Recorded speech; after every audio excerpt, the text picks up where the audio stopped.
Eh,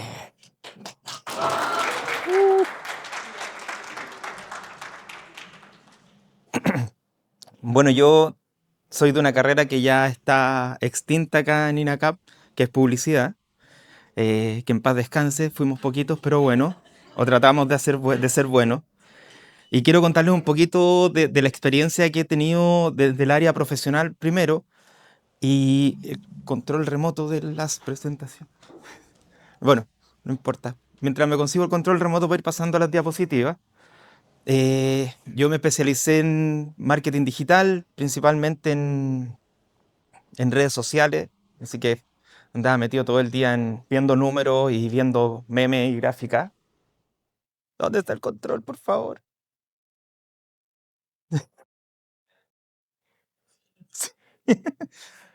¿La pueden ir cambiando ustedes? Ya, dale nomás. Vamos. Bueno, esta parte.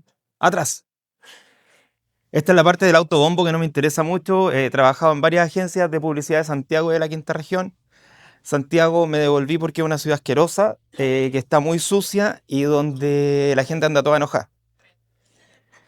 Lo más importante es que yo soy porteño, guanderino, voy toda la semana o semana por medio, voy al estadio, voy a la Galería Norte, donde está la gente más chora, y playanchino por elección.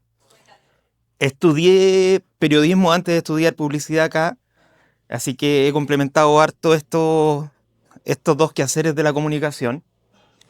Siguiente, chiquillo.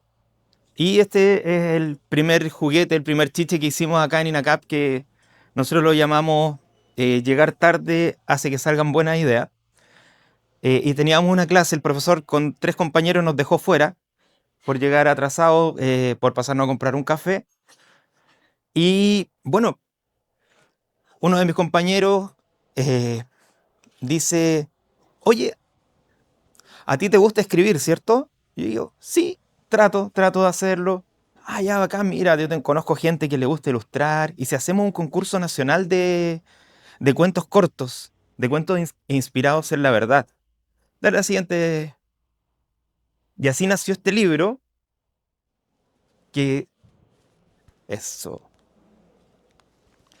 Nació este libro en donde convocamos a estudiantes de publicidad desde Arica a Punta Arenas. Y de repente este mismo proyecto, en la semana que en ese tiempo eran de diseño y publicidad, eh, vinieron muchos ilustradores que eran muy secos y que habían trabajado con muchas cosas. ¿Soy yo? ¿O son ustedes? Ahí sí, ya. Muchas gracias. Y hicimos muchos lazos. En ese tiempo ya teníamos la convocatoria abierta, llegaron más de 200 cuentos. Esto ni siquiera los profesores lo sabían porque lo hicimos escondido.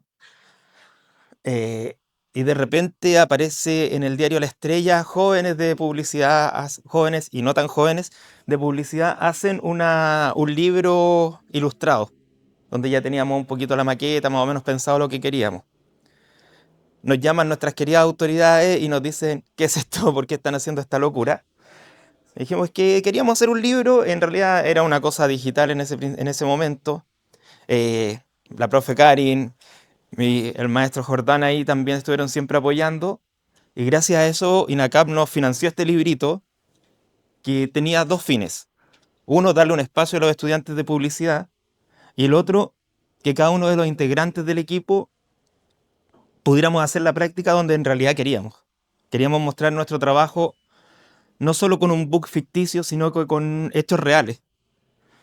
Entonces, bueno, parte del equipo, Raúl, Nacho, se fueron a Raya, que ahora el Raúl estuvo el año pasado acá, el que está a cargo de todas las campañas de Unimark, de Unasaito, le ha ido súper bien. Ignacio no tengo idea en qué está, pero me imagino que bien porque andaba en España. Eh, y yo que anduve deambulando para todos lados. Así que yo creo que la primera lección que tiene esta pequeña presentación es hacer cosas. Creo que lo importante es, mientras uno es estudiante, aprovechar el tiempo de hacer cosas de los temas que a uno le interesan, de los temas que a uno lo mueven, lo que los motiva. Porque después igual es mucho menor el tiempo y la máquina te te come y llegáis muy cansado a la casa como para hacer estas cositas, así que aprovechen de hacer ese proyecto que tienen que soñar, que están soñando y que les da vuelta. Como les decía, yo amo la publicidad, las comunicaciones, pero más amo Valparaíso. Yo crecí en los alrededores de la Plaza O'Higgins, mi familia tenía un restaurante hasta el terremoto, pero me daba cuenta de que Valparaíso cada vez se alejaba más de los porteños y se acercaba más a los turistas. Cosa de que se acerca a los turistas no tiene nada de malo. Somos una ciudad que se destaca también por eso. Pero veía este gran problema de que los porteños se alejaban de la ciudad. Empieza este mito que nos habla de que Valparaíso está pasado a pichí. Y lo conversaba con una core, con la Nati Campuzano en un podcast que tenemos, y ella llegó a una reflexión muy cierta y decía, sí, son sectores que están hediondos, pero tú vas a Santiago, también hay sectores que están hediondos. Tú vas a la ciudad que sea y también hay sectores que están hediondos, que están mal cuidados. Pero tú subes a los cerros, tú te das cuenta de que la vecina, el vecino mantienen el frontis de su casa limpio, que ellos cuidan su hogar, cuidan su barrio, proponen proyectos, hacen plazas comunitarias. Entonces, eh, primero derribar este cliché y hacer que los porteños conozcan mucho más y quieran más su ciudad. Pero uno solo puede cuidar lo que ama, y para amar primero tenés que conocerlo. No sé si todos ustedes sabían, pero por ejemplo acá antes de ser INACAP era el Matadero. Entonces ahí queda una casetita todavía que es vestigio de la historia de nuestra ciudad. Eh, en la UPLA, cuando yo estaba estudiando periodismo, a mí me tocaba en las clases en el subterráneo. El tema es que hace unos 3 4 meses me entero de que la UPLA había sido un cementerio. Eh, Durante la epidemia de 1905, el terremoto de 1906, los cementerios del Cerro Panteón, el uno, el 2 y el de Disidentes, colapsan, no tenían a quién más recibir. Y la gente dice, oye, ¿dónde metemos más muertos? Y dicen, oye, pero ocupemos este espacio, este parque que nos donaron, porque originalmente había sido donado para un parque ciudadano, un área verde para Valparaíso. Ocupemos un pedacito para hacer un cementerio, si total, ¿quién se va a dar cuenta? Playa Ancha ya estaba empezando a ser habitado. Se hicieron los estudios de suelo y se dan cuenta de que es un suelo que no sirve para hacer un cementerio. Así que empiezan a enterrar igual gente, porque aquí en Chile da lo mismo si no sirve. Empiezan a enterrar y en 20 años ya está la putrefacción por todos lados, estaba la escoba. Y dicen, ok, parece que en el cerrito de al lado hay un espacio que sí se puede ocupar, que es el actual cementerio número 3, que es muy probable que todos ustedes lo conozcan o lo hayan visto en algún lado, porque es el icónico de acá de la ciudad. Y el plan era trasladar todos los cuerpos o los restos, no sé cómo será la definición correcta, los huesitos,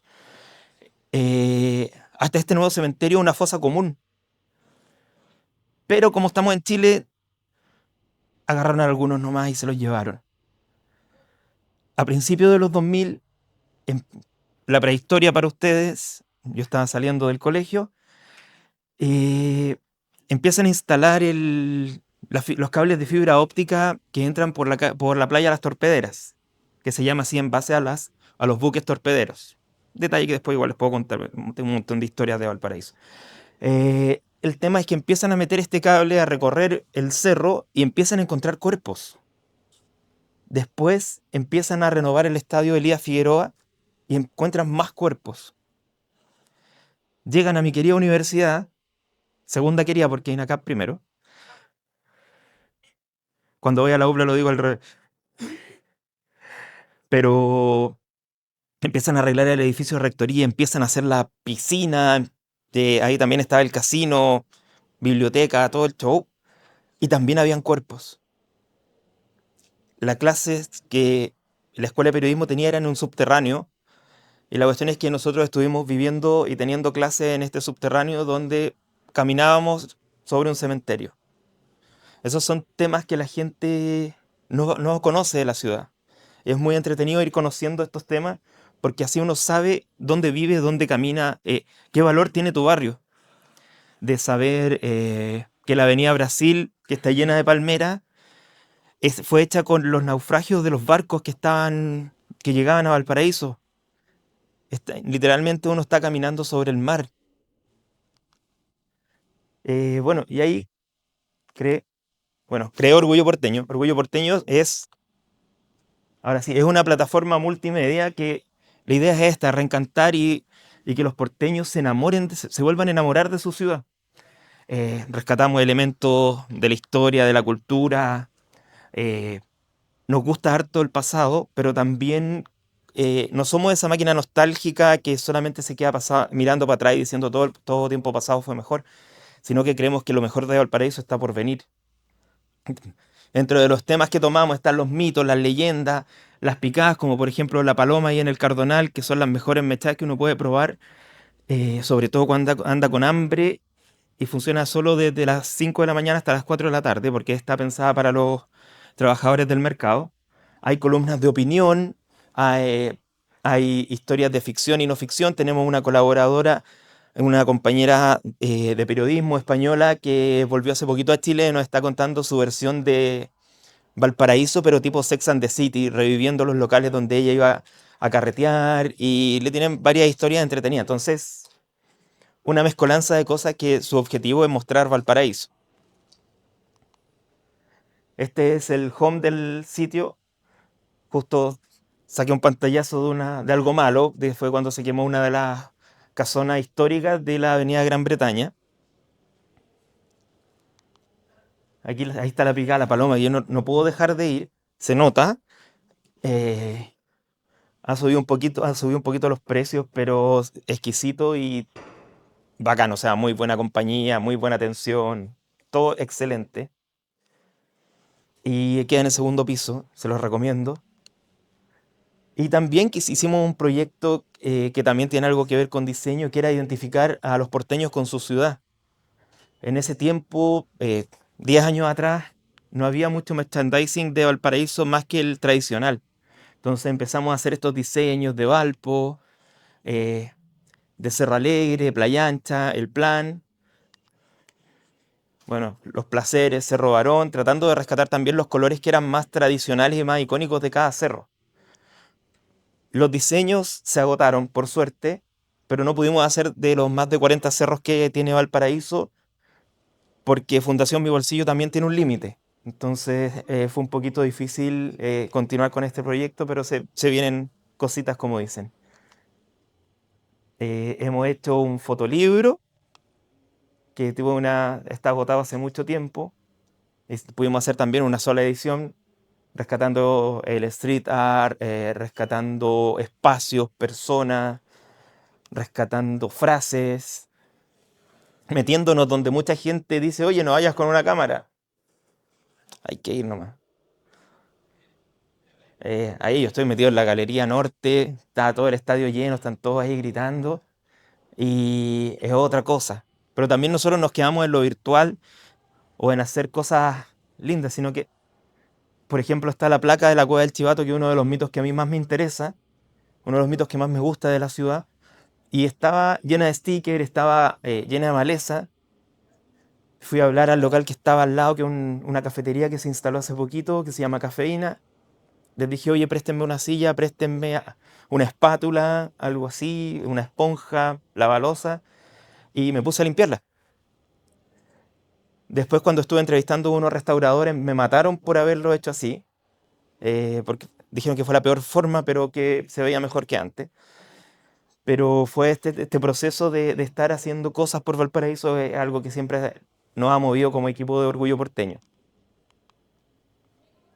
Se pasó una. Bueno, el podcast creo que terminamos la primera temporada del año pasado, nos tomamos hasta este mes de descanso porque es muy difícil estar buscando información toda la semana.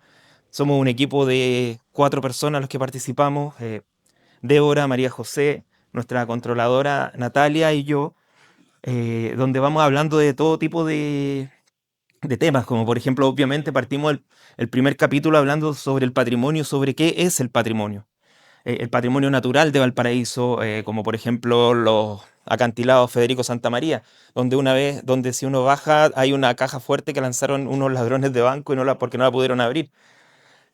Canto a lo Porteño, que fue un concurso que se lanzó por la Fundación El Buen Puerto, en donde invitaron a los artistas a crear una canción para Valparaíso, una canción no desde la melancolía, sino desde el ánimo, desde el cariño, desde vamos para adelante. Capítulos como Prat Samurai, que en Japón que lo sacamos en mayo, hay una estatua de Arturo Prat porque los marinos japoneses admiran mucho porque representa los valores del samurái.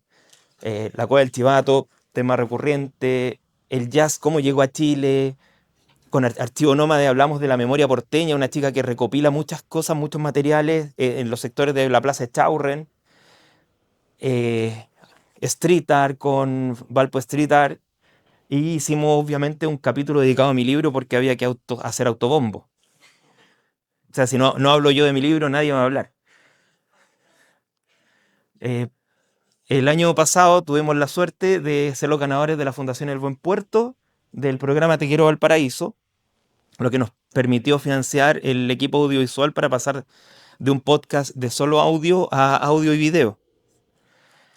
En, en esta foto me acababan de operar hace 12 horas, me avisan en la mañana de que había ganado, me di el alta, tomé un Uber, no sé cómo llegué. Estaba en Reñaca, llegué a Bellavista, ahí está María Cecilia, que es una cantante lírica muy involucrada con Valparaíso, y ya estaba terminando la ceremonia y dicen, no, ahí llegó Jorge, y me entregan ese medio cheque, que después me lo llevo en la micro, durmiendo abrazado. Después llego a la casa, me estiro en el sillón y duermo hasta el otro día con el cheque al lado.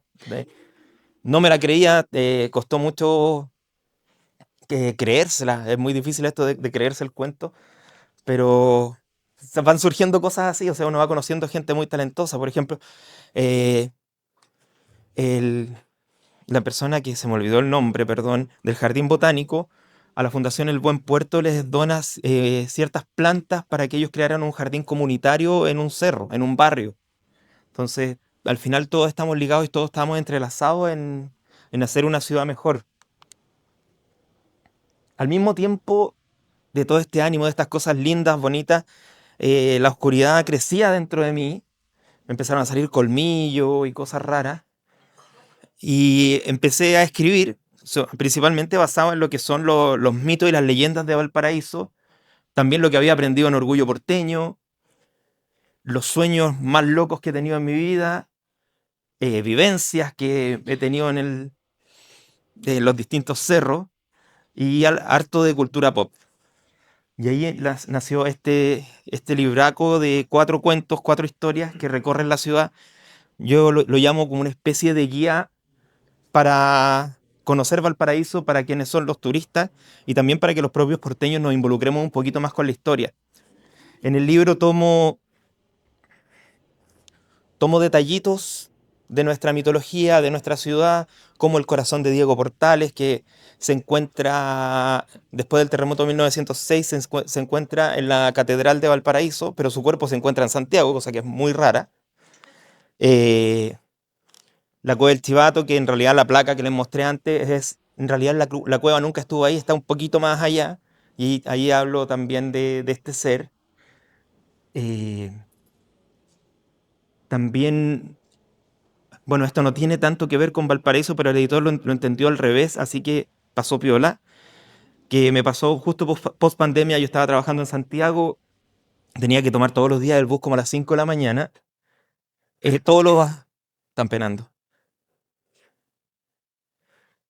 Todos los asientos iban separados por acrílico y por unas luces LED que habían en el piso. Entonces en la mañana todo el mundo iba durmiendo, nadie se movía, de repente yo despierto y veo que están todos así. Era como que estuvieran muertos. Y empecé a pensar, ¿qué pasaría si yo despierto en un bus y están todos muertos y todos son unos zombies? No es spoiler, se sabe al principio. Eh, ¿Y cómo reacciono a esto? Que era también como yo me sentía viajando todos los días a Santiago. Sentía que era un zombie que dejaba su vida por ir a trabajar a una oficina haciendo una pega que después terminé haciendo desde la casa. Eh, y también está la piedra del hambre, que Es una historia sobre pactos con el diablo, que hay muchos pactos con el diablo en nuestra ciudad, como Martín Busca, que ahí les cuento también si quieren, de qué pasaría si alguien te ofrece cumplir todos los deseos que has tenido en tu vida, o cumplir solo uno que le digas en ese momento. Entonces aquí el protagonista, un zorrón odiable que acaba de perder todo en su pega, se ve en esta disyuntiva ahí en el Cerro Panteón y tiene que elegir qué va a hacer. No sé si alguno tiene claro qué podría elegir de esos deseos. Que le hicieran todos los deseos de su vida o solo uno. No sé si alguien le tiene alguna idea de eso. ¿Qué elegirías así de rápido? ¿Todos? Ya. Eso mismo hace el protagonista. Pero también este redescubrimiento de la historia, este estar hurgando en los recovecos en estas notas al margen de los libros de historia, de los relatos que hay en la ciudad, eh, tampoco es algo que yo haya empezado. Jorge Baradit lo empezó hace harto rato y ahora sacó este año un libro que se llama El sótano rojo, que habla también de esto de recuperar la historia. Jesús Diamantino, que es muy de folk horror, que horror folclórico, pero también habla de vampiros, porque la mitología y la historia de Chile está llena de vampiros, aunque ustedes no lo crean. Como por ejemplo, no sé si han visto Crepúsculo o leído los libros de esos vampiros que son tan lindos y brillan en el día. Hay unos personajes que son chilenos, hay unos vampiros que son mapuches. ¿Y esto a qué se debe? Se debe a que el esposo de Stephanie Meyer era misionero mormón, viaja a Chile, al sur de Chile, se nutre de la mitología, llega a Estados Unidos y le dice, adivina lo que encontré. Hay unos vampiros que viven ahí al final a donde andaba dando vueltas. Y lo incluyen en su saga. O sea, hay películas de vampiros que tienen vampiros chilenos antes que la propia cinematografía chilena. Cosa que igual a mí me da mucha rabia. El Pancho Ortega, que estuvo muy involucrado con la ciudad de los Césares, con la mitología del sur. Incluso su último libro habla sobre toda la mitología que ocurre en nuestro territorio. Mitología de libros y mitología oral. La Fran Solar con su libro de Los últimos días de Clayton and Co., donde ella nos habla de la fotografía mortuoria, que es algo que se realizaba en ese tiempo, en donde la gente le ponían unas especies de artefactos al fallecido para que pareciera que estuviera vivo y la gente se tomaba la foto con su familiar para tener algún recuerdo. Entonces, y esa historia ocurre acá en la quinta región, entre Valparaíso y Quilpué, Villa Alemana. Entonces hay una gran ganas de recuperar la historia, de recuperar lo nuestro, eh, y hay mucho, mucho material. O sea, denle ustedes lo que quieran, van a encontrar material. Por ejemplo, en Chile, bueno, ya es mucho más común saber que Moby Dick fue inspirado en una ballena blanca que habitaba cerca de la isla Mocha, que era la isla donde los mapuches dejaban a sus loncos más grandes, que eran dirigidos hacia la isla con cuatro machis que se los llevaban, que se transformaban en sirenas y se los llevaban a esta isla mítica, que en realidad existe, y que tiene un parangón muy grande con la isla de Avalon del rey Arturo, que es donde las brujas se llevan al cuerpo del rey Arturo esperando que éste reviva. O sea, de cuando Inglaterra lo necesite, él va a revivir de ahí. Es muy entretenido como la mitología inglesa es muy parecida a la nuestra. Así que Moby Dick ocurre en Chile, debería tener un tatuaje ahí con la bandera. Y también la persona que, bueno, que no le hablé de Jeremiah Reynolds, que es el gran explorador de nuestra Tierra, era un gringo que era amigo de Edmund Halley, el hombre que descubre el cometa Halley, por eso ya su nombre, creía que la Tierra era hueca y que su entrada era por la Antártida. Entonces organiza una expedición a Chile para partir desde acá, desde Valparaíso, a descubrir esta entrada secreta a la Tierra hueca. Y ahí dentro de toda la historia ocurre esto de Moby Dick, Mocha Dick, eh, y bueno, y no solo le ocurre eso, o sea, este hombre después le ocurren, queda perdido en el sur de Chile, en los fiordos, su tripulación se amotina porque no encontraban nada, y en un momento el gobierno de Estados Unidos tiene un personaje tan importante que el gobierno de Estados Unidos dice, todos los barcos balleneros, búsquenlo. No me importa el tiempo que búsquenlo. Llegan a unas islas medias escondidas del sur de Chile. Hay unos mapuches con los que empiezan a entablar y dicen, no, se lo llevaron al sacrificio para el dios de las aguas. Llegan ahí, se meten, empiezan a atacar unos tentáculos que surgen del agua, que estaban tratando de comerse a esta persona. Y bueno, es rescatado. Él después vuelve a un barco, pero era tan porfiado, era más porfiado que yo, eh, decide recorrer el mundo. En ese tramo, eh, los piratas secuestran su barco, está de esclavo en África, le pasan las mil y una. Pero el tema es que la parte de lo que ocurre en Chile inspira a tres de los grandes escritores de la literatura universal. Edgar Allan Poe, que escribe la historia de Jeremiah Reynolds y termina su historia con un Teke Lee, que es una de las frases que estaba balbuceando este hombre cuando fue rescatado. Después también, como una especie de continuación, Las montañas de la locura de Lovecraft y La esfinge de los hielos de Julio Verne. Entonces, nuestra historia, nuestra mitología es súper universal. Se nos dice que de repente en Chile no pasa nada, sí, pasa todo. Entonces, es cosa de levantar un poquito la alfombra y vamos a encontrar estos tesoros que uno se vuelve loco. O que, por ejemplo, Cthulhu, que es el gran monstruo de Lovecraft, según las coordenadas que indica el libro, estaría durmiendo en Chiloé, a los pies de Chiloé, donde están haciendo el puente. O sea, en cualquier momento lo despertamos y queda la escoba.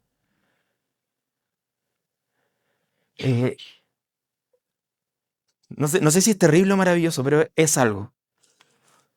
Y bueno, también yo no, hablé de chicos que son muy conocidos a nivel nacional e internacional, que por suerte se han transformado en amigos, pero también hay harto autor nacional y autor local que está muy enfocado en esto que les estoy contando, de retomar las tradiciones, las historias chilenas. La Javi Zanelli, que habla de Quitral y los descendientes de la Quintrala. No te acerques, aquí solo crecen pesadillas, un autor de Olmué, porque en Olmué también pasan cositas. Y acá las chiquillas ella es chileno-estadounidense y escribió La guía para escapar del infierno. Yo pensaba que era un libro de terror, es una novela romántica de cómo alguien vive con un demonio. Y La tetera, que es de Celeste, imagínense un mundo donde es al revés, donde solamente existen 3 humanos y el resto solo son la tripulación del holandés errante del Perla Negra, o sea, de los Piratas del Caribe. Entonces, son unos seres, los humanos son los raros y pasan muchas cosas muy extrañas y también rescata cosas de la literatura universal y de la literatura local. Como les decía, hay mucho que descubrir en la historia de Chile, desde el nombre secreto de Santiago, el caso del Cabo Valdés, la ciudad de los Césares, el Caleuche, la recta provincia. No se habla de la recta provincia, averigüen, traten de no meterse mucho con ellos. Hay mucha gente que ha sido amenazada.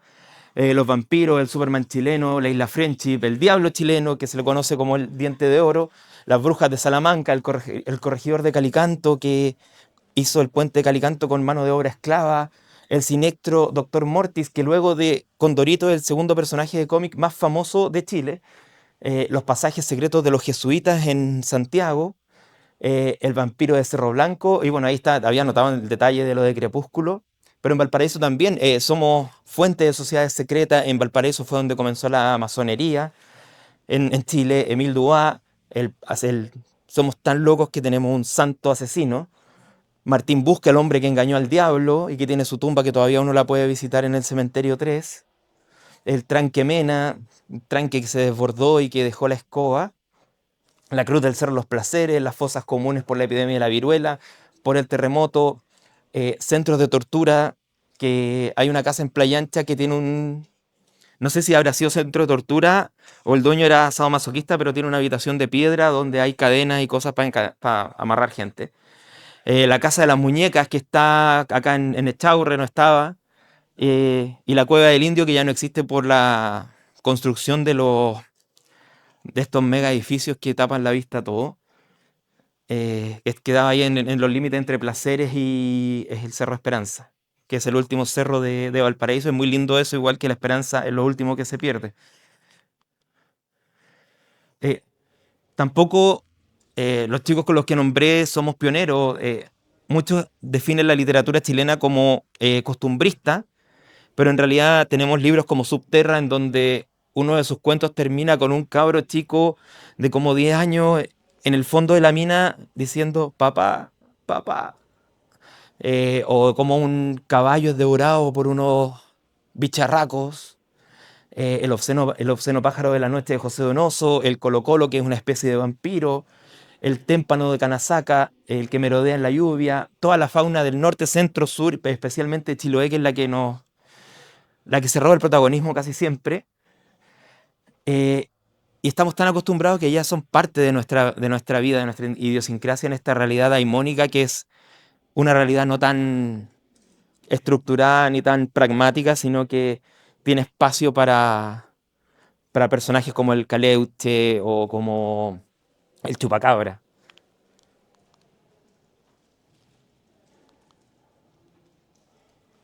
Como una reflexión final, solamente que las historias están en la calle, en los libros, pero los verdaderos miedos y demonios están dentro de nosotros, son únicos, pero al mismo tiempo son universales.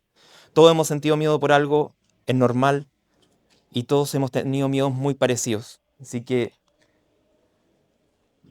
algunos nacen para seguir caminos, otros para abrirlos, y también hay caminos que es mejor mantener cerrados porque no queremos encontrarnos con algunos seres del otro lado. Muchas gracias.